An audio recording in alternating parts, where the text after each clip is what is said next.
कि लीफ से भी छोटे छोटे प्लांट्स प्रोड्यूस होते हैं and that is called leaf propagation. ये जिस प्लांट में होता है उसको हम कहते हैं bryophyllum, we call it bryophyllum. This plant is called bryophyllum. इसके पत्ते जब ज़मीन में गिरते हैं तो बहुत सारे न्यू प्लांट्स ग्रो कर जाते हैं। ओके, अगर हम डिस्कस करें वेजिटेटिव प्रोपगेशन की, तो वेजिटेटिव प्रोपगेशन के लिए कभी कभी इस तरह के बल्ब्स भी होते हैं। बल्ब में जैसे गार्लिक का बल्ब होता है या अनियन का बल्ब होता है।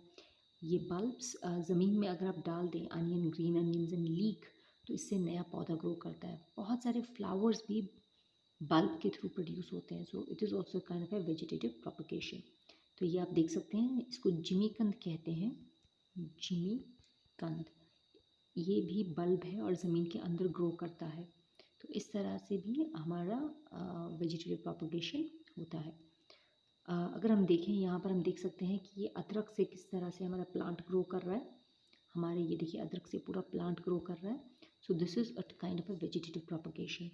आलू से आप देख सकते हैं कि किस तरह से पूरा प्लांट ग्रो कर रहा है। तो स्टेम के थ्रू वेजिटेटिव प्रोपगेशन हो सकती है। एक और तरीके का प्रोपगेशन होता है जिसे हम बोलते हैं टिश्यू कल्चर। टिश्यू कल्चर, इस टिश्यू कल्चर को हम लेबॉर्ट्री में इस्तेमाल करते हैं।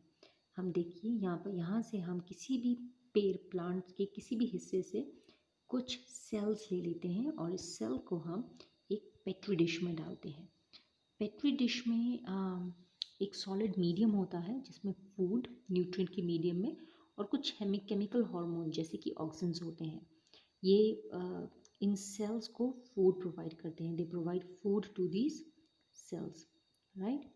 और जब इन्हें फूड मिलता है तो ये सेल्स ग्रो करते हैं और छोटे छोटे प्लांटलेट्स बनाते हैं और यही प्लांटलेट्स बाद में मिट्टी में डालने पर नए प्लांट ग्रो करते हैं।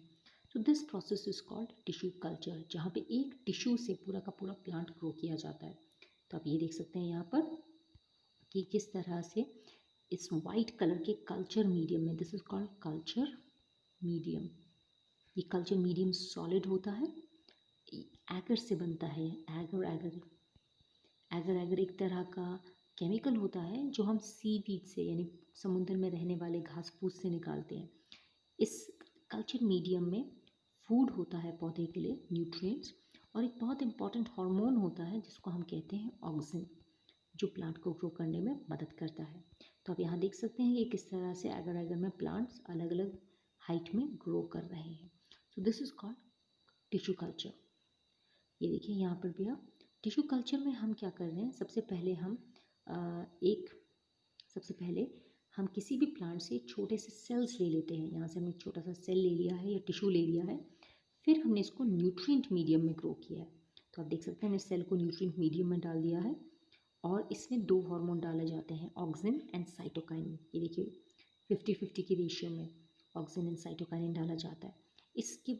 इसकी वजह से ऑक्सिन रूट फॉर्म करने में मदद करता है और साइटोकाइनिन स्टेम फॉर्म करने में मदद करता है और इस चीज़ को हम बोलते हैं प्लांटलेट। प्लांटलेट धीरे धीरे हम ऑक्सिन की रेशियो बढ़ा देते हैं और साइटोकाइनिन की रेशियो कम कर देते हैं और हमारा एक छोटा सा प्लांट फॉर्म हो जाता है जिसको हम बाद में मिट्टी में ट्रांसफ़र कर देते हैं। ये बहुत कॉमन एग्जांपल है। ये देखिए हमने एक रूट के पौधे से रूट से जड़ से हमने कुछ सेल्स लिए कल्चर मीडियम में, न्यूट्रिएंट मीडियम में, और इस सेल्स को फिर हमने दूसरे लिक्विड मीडियम में ग्रो किया। छोटे छोटे प्लांटलेट्स ग्रो किए जिन्हें हम एम्ब्रियो कहते हैं। फिर इन एम्ब्रियो को हमने जब मिट्टी में ट्रांसफ़र किया तो उसमें से छोटे प्लांट ग्रो हुए और जिसको मिट्टी में डालने से हमारे यंग प्लांट्स ग्रो करते हैं जिससे प्रॉपर गाजर मिल सकते हैं। नाउ टिश्यू कल्चर का बेनिफिट ये होता है कि इसमें आप एक ही टाइम में बहुत सारे प्लांट्स ग्रो कर सकते हैं। You can grow many plants at the same time, right. और ये इससे वायरल इन्फेक्शन भी पास नहीं होती है। तो अगर गाजर में वायरस ने हमला बोल दिया है तो ये जो हम इस टिश्यू कल्चर से जो प्रोसेस ग्रो करेंगे तो नए पौधे में वायरस नहीं ग्रो करेगा। अगर हम एडवांटेजेस की बात करें वेजिटेटिव प्रोपगेशन की, तो हमारा सबसे पहला एडवांटेज है कि this is a faster process. अगर हम सीड से ग्रो करने की कोशिश करें तो it will take more time, लेकिन अगर हम किसी की स्टेम कट करके ग्रो करें तो it is faster. Second, the offspring is genetically identical to parent. Genetically identical to parent, यानी कि अगर आपका पेरेंट जो है वो बहुत अच्छे फ्लावर्स ग्रो करता है तो उसका जो बच्चा होगा, क्लोन होगा, वो भी एग्जैक्टली सिमिलर होगा, राइट। थर्ड, इससे हम वायरस फ्री प्लांट ग्रो कर सकते हैं। Virus free plants can be grown. ये इसके एडवांटेजेस हैं। अगर हम डिसएडवांटेज के बारे में बात करें तो इसका डिसएडवांटेज क्या होता है कि वेरिएशंस नहीं होती हैं, क्योंकि सेक्सुअल रिप्रोडक्शन नहीं है, एक ही पेरेंट से ग्रो होता है, so variations are absent. Variation absent होगी तो पौधा बेटर नहीं होगा तो एवोल्यूशन नहीं होगी, इसके सर्वाइवल के चांसेस कम हो जाएंगे। तो इसके साथ हमारा वेजिटेटिव प्रोपगेशन कंप्लीट हो जाता है या असेक्सुअल रिप्रोडक्शन कंप्लीट हो जाता है। नेक्स्ट टाइम हम करेंगे sexual reproduction in flowering plants. Thank you and have a nice day.